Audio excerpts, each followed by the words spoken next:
রাষ্ট্রচিন্তা, আইন প্রণয়ন ও নীতি নির্ধারণের প্রতিটি স্তরে পিছিয়ে পড়া ও বঞ্চিত জনগোষ্ঠীর বাস্তব অভিজ্ঞতা ও প্রয়োজন প্রতিফলিত করা হবে। বৈষম্যকে একটি কাঠামোগত সমস্যা হিসেবে চিহ্নিত করে তার আইনগত, প্রাতিষ্ঠানিক ও সামাজিক প্রতিকার নিশ্চিত করা হবে। পিছিয়ে পড়া জনগোষ্ঠীর ক্ষমতায়নকে রাষ্ট্রীয় নীতি ও বাজেট প্রণয়নের কেন্দ্রে রাখা হবে। অর্থনৈতিক, সামাজিক, রাজনৈতিক ও আঞ্চলিক সমতা নিশ্চিত করা হবে এবং অন্তর্ভুক্তিমূলক উন্নয়নের পথে সেবা ও সুযোগ প্রাপ্তির কাঠামোগত বাধা দূর করা হবে।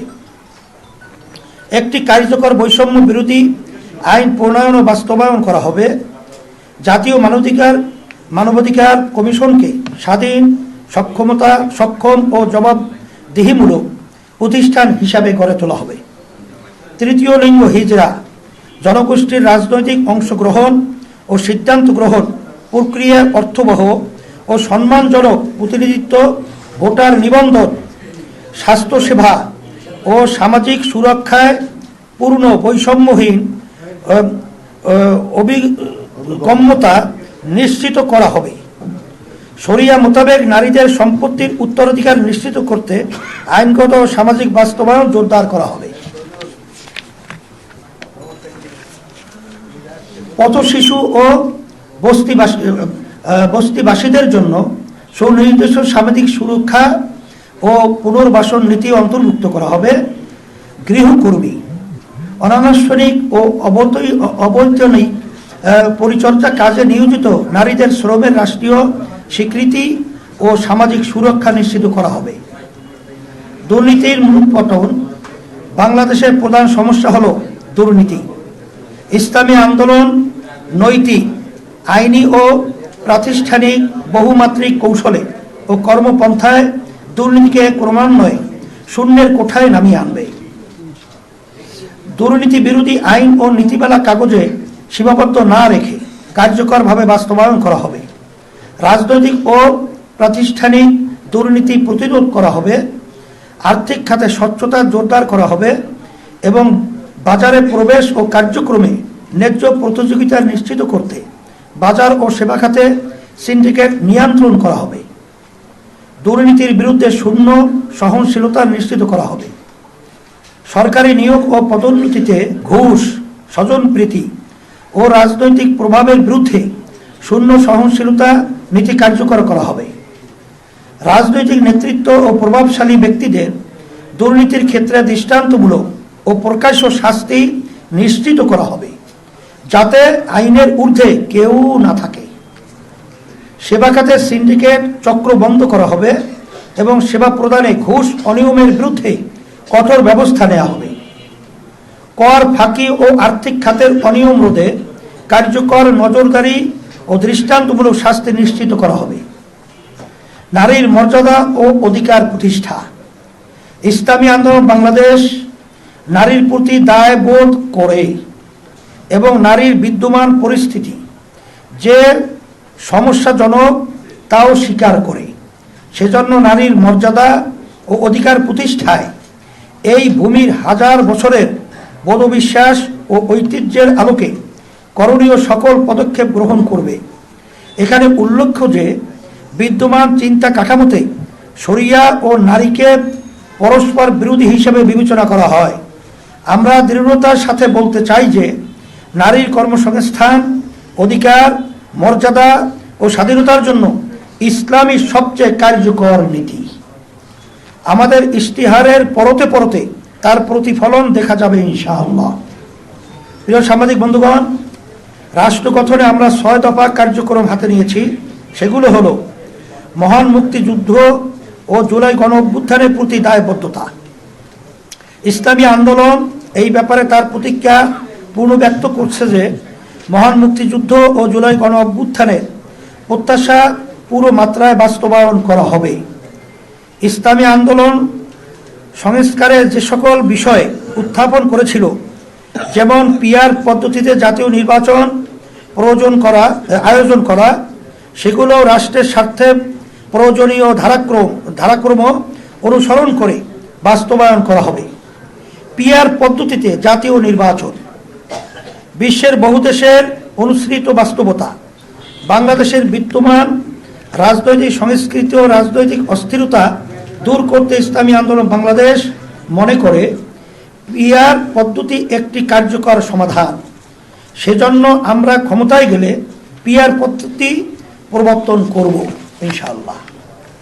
ক্ষমতার ভারসাম্য নিশ্চিত করা। বাংলাদেশে বিগত 17 বছরের ফ্যাসিবাদ দেশের বিদ্যমান সংবিধান মেনেই ফ্যাসিবাদী হয়ে উঠেছিল। আমাদের সংবিধানে এবং রাজনৈতিক সংস্কৃতিতে সেই সুযোগ করে দেওয়া আছে রাষ্ট্র রাজনীতিক ক্ষমতার ভারসাম্য নষ্ট করে একক ব্যক্তিকে অতিমাত্রায় ক্ষমতায়িত করা আছে। আমরা ক্ষমতার ভারসাম্য নিশ্চিত করব। সেবাভিত্তিক দক্ষ ও সৎ উন্নত জনপ্রশাসন গড়ে তোলা। বাংলাদেশ উপনিবেশন থেকে দুইবার স্বাধীনতা অর্জন করেছে, কিন্তু তিক্ত বাস্তবতা হলো আমাদের জনপ্রশাসন এখনো ব্রিটিশ আইন, আচার প্রথা ও রীতিনীতিতে পরিচালিত হয়। ফলে জনপ্রশাসনের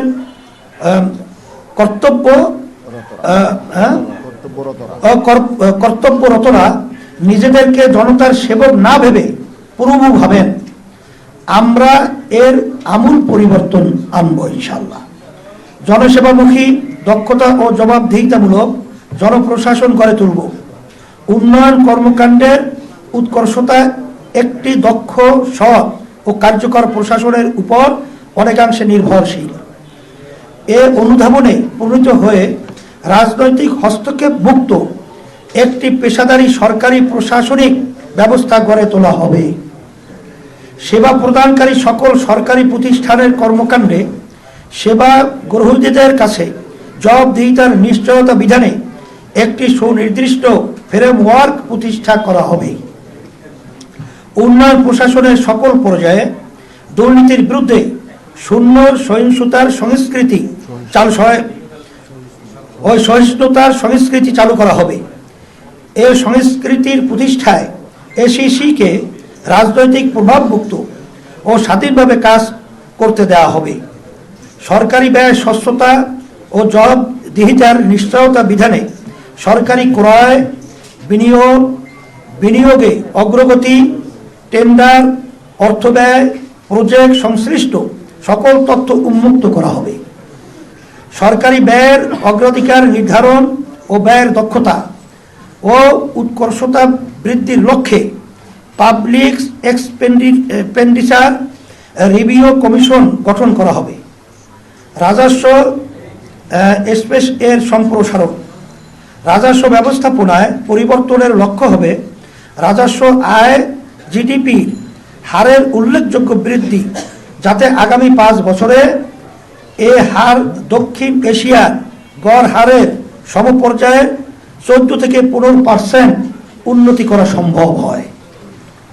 রাজস্ব ব্যবস্থাপনার উৎকর্ষতা বিধানে এনবিআর এর যেসব সংস্কার কার্যক্রম গৃহীত হয়েছে সেগুলির বাস্তবায়ন করা হবে।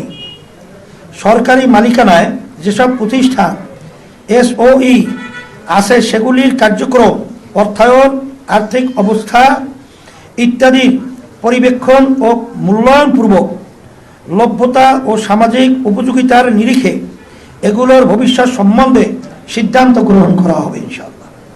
রাজস্ব আহরণের সকল পর্যায়ে প্রযুক্তিকে প্রাধান্য দিয়ে বিনিয়োগ করা হবে, যাতে সমন্বিতভাবে তথ্য আহরণ সম্ভব হয়, কর প্রদান সহজতর হয় এবং ব্যয় ও আয়ের সমন্বয় বিধানের মাধ্যমে কর ফাঁকি দূর করা যায়।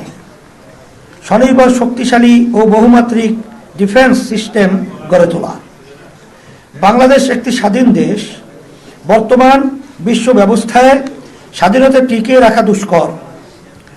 মতাদর্শগত ভিন্নতার কারণে অন্য দেশের সার্বভৌমত্ব লঙ্ঘন করার ঘটনা খুবই সাধারণ ঘটনায় পরিণত হয়েছে।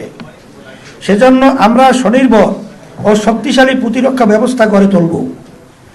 আকাশ, নৌ ও স্থল বাহিনীর সক্ষমতা বিশ্বমানের করে তুলব ইনশাআল্লাহ। প্রিয় সাংবাদিক বন্ধুগণ, ইশতেহারের মৌলিক অংশগুলো আপনাদের সামনে শিরোনাম আকারে তুলে ধরছি। দেশের স্থায়ী শান্তি ও ও মানবতার সার্বিক মুক্তির লক্ষ্যে রাজনীতিতে গুণগত পরিবর্তন, দুর্নীতি দুঃশাসন, সন্ত্রাস, চাঁদাবাজি, দখলবাজি, মাদক মুক্ত কল্যাণ রাষ্ট্র প্রতিষ্ঠা, সাম্য, মানবিক মর্যাদা, সুশাসন ও ন্যায় বিচার প্রতিষ্ঠা, রাষ্ট্র পরিচালনায় সর্বত্র শরিয়ার প্রাধান্য, কৃষি ও শিল্প বিপ্লব ঘটিয়ে বেকার ও দারিদ্র্যমুক্ত এবং অর্থনৈতিক সমৃদ্ধশালী দেশ গঠন, নৈতিকতার সমৃদ্ধ কর্মসূচি, বিজ্ঞান ভিত্তিক শিক্ষা ব্যবস্থা, সার্বজনীন কর্মসংস্থান, পর্যায়ক্রমিক রাষ্ট্র সংস্কার, মহান মুক্তিযুদ্ধ, জুলাই গণঅভ্যুত্থানের প্রত্যাশার প্রতি দায়বদ্ধতা, আর্থিক, সামাজিক ও কূটনৈতিক সক্ষমতা বৃদ্ধি, নারী, শ্রমিক ও প্রান্তিক জনগোষ্ঠীর অধিকার সহ সকল জনগোষ্ঠীর মৌলিক ও মানবাধিকারের সুরক্ষা, রাষ্ট্র সমাজ ও অর্থনীতিতে বৈষম্য বিলোপ, রাষ্ট্র সমাজ ও অর্থনীতিতে বৈষম্য বিলোপ, সকলের জন্য সাশ্রয়ী ও উন্নত স্বাস্থ্য ব্যবস্থা, পরিবেশ দূষণ রোধ, দুর্যোগ ব্যবস্থাপনা ও জলবায়ু ও অভিঘাত ব্যবস্থাপনায় গুরুত্ব, ধর্মীয় স্বাধীনতা, নিরাপত্তা ও পারস্পরিক সহাবস্থান, শুধু দুর্নীতি সন্ত্রাস দমন নয়, নির্মূলকরণ কর্মসূচিও গ্রহণ করা হবে। শুধু আইনের শাসন নয়, ন্যায়ের শাসন প্রতিষ্ঠা, জনমতের যথার্থ প্রতিফলন, সুষ্ঠু নির্বাচন ও কার্যকর সংসদ প্রতিষ্ঠার লক্ষ্যে পিআর প্রপোর্শনাল রিপ্রেজেন্টেশন এই পদ্ধতি বাস্তবায়ন, মানুষের সার্বিক কল্যাণ প্রতিষ্ঠায় ধর্ম ও রাজনীতির সমন্বয় করা, দুর্নীতি, সন্ত্রাস, খুন ও অনৈতিক পেশার সাথে জড়িতদের রাজনীতিতে নিষিদ্ধকরণ, খুন, গুম, মিথ্যা, গায়েবী মামলা, জুলুম, নির্যাতন ও দুঃশাসনের বিলোপ, জনগণের বাক স্বাধীনতা এবং গণমাধ্যমের নিরাপত্তা ও স্বাধীনতা নিশ্চিত করা, নারীদের শুধু সম অধিকার নয়, অগ্রাধিকার প্রতিষ্ঠা করা হবে ইনশাআল্লাহ।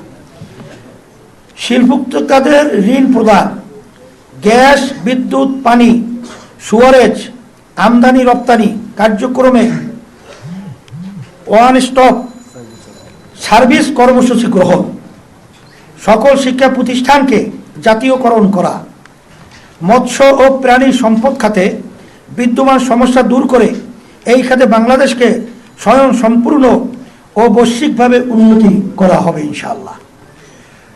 সড়ককে নিরাপদ করার জন্য প্রয়োজনীয় সকল ব্যবস্থা গ্রহণ করা, বাংলাদেশকে 15 বছরের মধ্যে উন্নত ও কল্যাণ রাষ্ট্রে পরিণত করা, শ্রমের মর্যাদা, শ্রমিকের ন্যায্য অধিকার প্রতিষ্ঠা, সরকারি চাকরিজীবীদের জাতীয় পে স্কেল যুগোপযোগী এবং সর্বোচ্চ সম্মানজনক করা হবে ইনশাআল্লাহ। প্রিয় সাংবাদিক বন্ধুগণ, নাগরিকের জরুরি সেবা নিশ্চিত করতে আমরা 12 দফা বিশেষ কর্মসূচি হাতে নিয়েছি।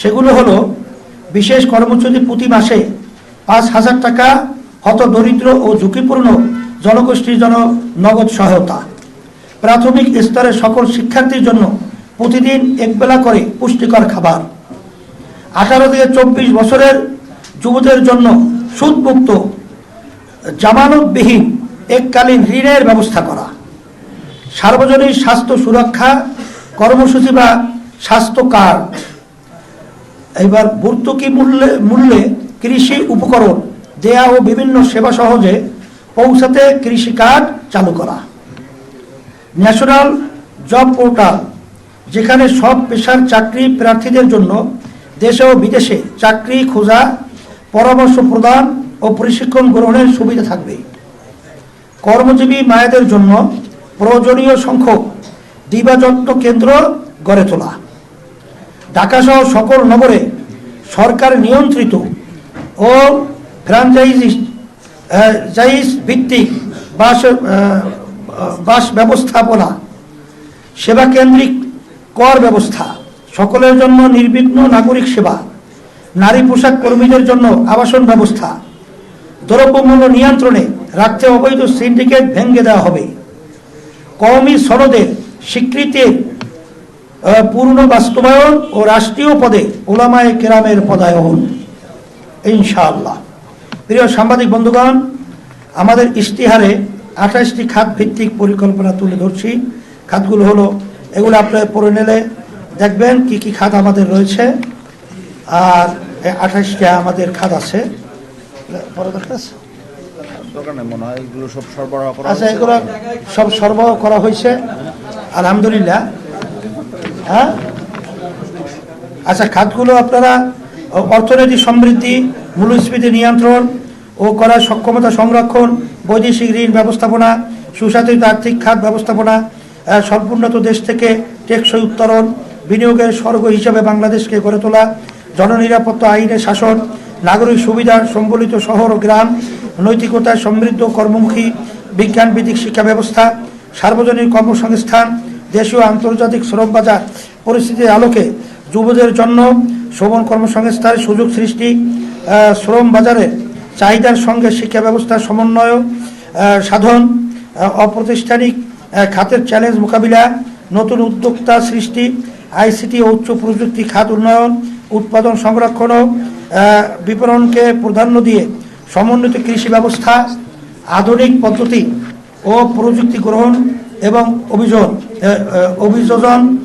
অর্থায়ন ও প্রণোদনা, ক্ষুদ্র ও পিছিয়ে পড়া কৃষকের জন্য করণীয়, প্রবাসী কল্যাণ, অভিবাসন সংশ্লিষ্ট চ্যালেঞ্জ মোকাবিলা, সার্বজনীন উন্নত ও সাশ্রয়ী চিকিৎসা ব্যবস্থা, সাশ্রয়ী ও মানসম্মত ওষুধ নিশ্চিতকরণ, অসুবিধাগ্রস্ত জনগোষ্ঠীর স্বাস্থ্যসেবায় বিশেষ উদ্যোগ, সরকারি সেবা ব্যবস্থায় দক্ষতা ও কার্যকারিতা বৃদ্ধি, সিনিয়র সিটিজেন ম্যানেজমেন্ট, আঞ্চলিক উন্নয়ন ভারসাম্য, পার্বত্য চট্টগ্রাম অঞ্চল, রংপুর অঞ্চল, বরেন্দ্র অঞ্চল, খুলনা বরিশাল অঞ্চল, নদী ভাঙ্গল ও হাওর অঞ্চল বাংলাদেশ হবে বিশ্ব পর্যটনের রাজধানী, নিরাপদ ও বহুমাত্রিক যোগাযোগ ব্যবস্থা গড়ে তোলা, সবার জন্য সাশ্রয়ী দূষণমুক্ত জ্বালানির নিশ্চয়তা, অভ্যন্তরীণ প্রাকৃতিক গ্যাসের উন্নয়নে অগ্রাধিকার প্রদান, আর্থিক চাপ হ্রাস এবং জ্বালানি ন্যায় বিচার প্রতিষ্ঠা, জাতীয় স্বার্থের চাহিদা পূরণে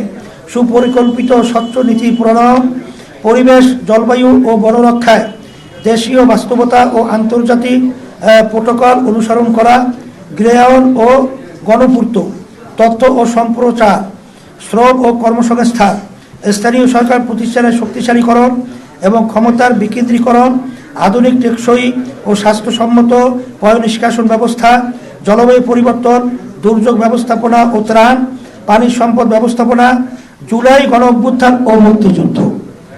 আল্লাহ রাব্বুল আলামিন আমাদেরকে বিজয় করে এই আশা পূরণ করার তৌফিক দান করুন। একটু আমি বলি, এখানে আপনারা লক্ষ্য করেছেন যে আপনাদের কাছে ইশতেহারের একটা কপি দেওয়া হয়েছে, কিন্তু হুজুরের যে ইশতেহারটা পাঠ করলেন এটা পাঠের সুবিধার জন্য একটু ভিন্নভাবে বিন্যস্ত করা হয়েছে এবং কিছু সংক্ষেপ করা হয়েছে, আর সর্বশেষ সামান্য কিছু বিষয় সংযোজন করা হয়েছে। তো হুজুর যে ইশতেহারটা পাঠ করলেন সেটাও সব মিডিয়া হাউস আমরা পাঠিয়ে দিব, আর আমাদের পূর্ণাঙ্গ ইশতেহারের একটা বই আকারে আপনাদের কাছে দেওয়া হয়েছে। তো এখন নেতৃবৃন্দ ইশতেহারটা নিয়ে একটু দাঁড়াবেন, একটু ফটো সেশন হবে, তারপরে আপনাদের প্রশ্ন উত্তরে যাবো আমরা ইনশাআল্লাহ। তাই তো হবে।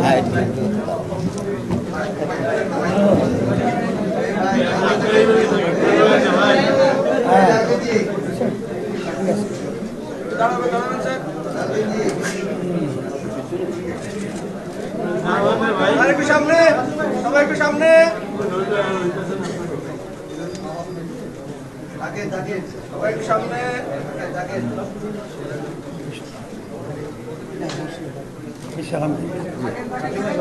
সবাই একটু সামনে। আলহামদুলিল্লাহ। এবার এই পঠিত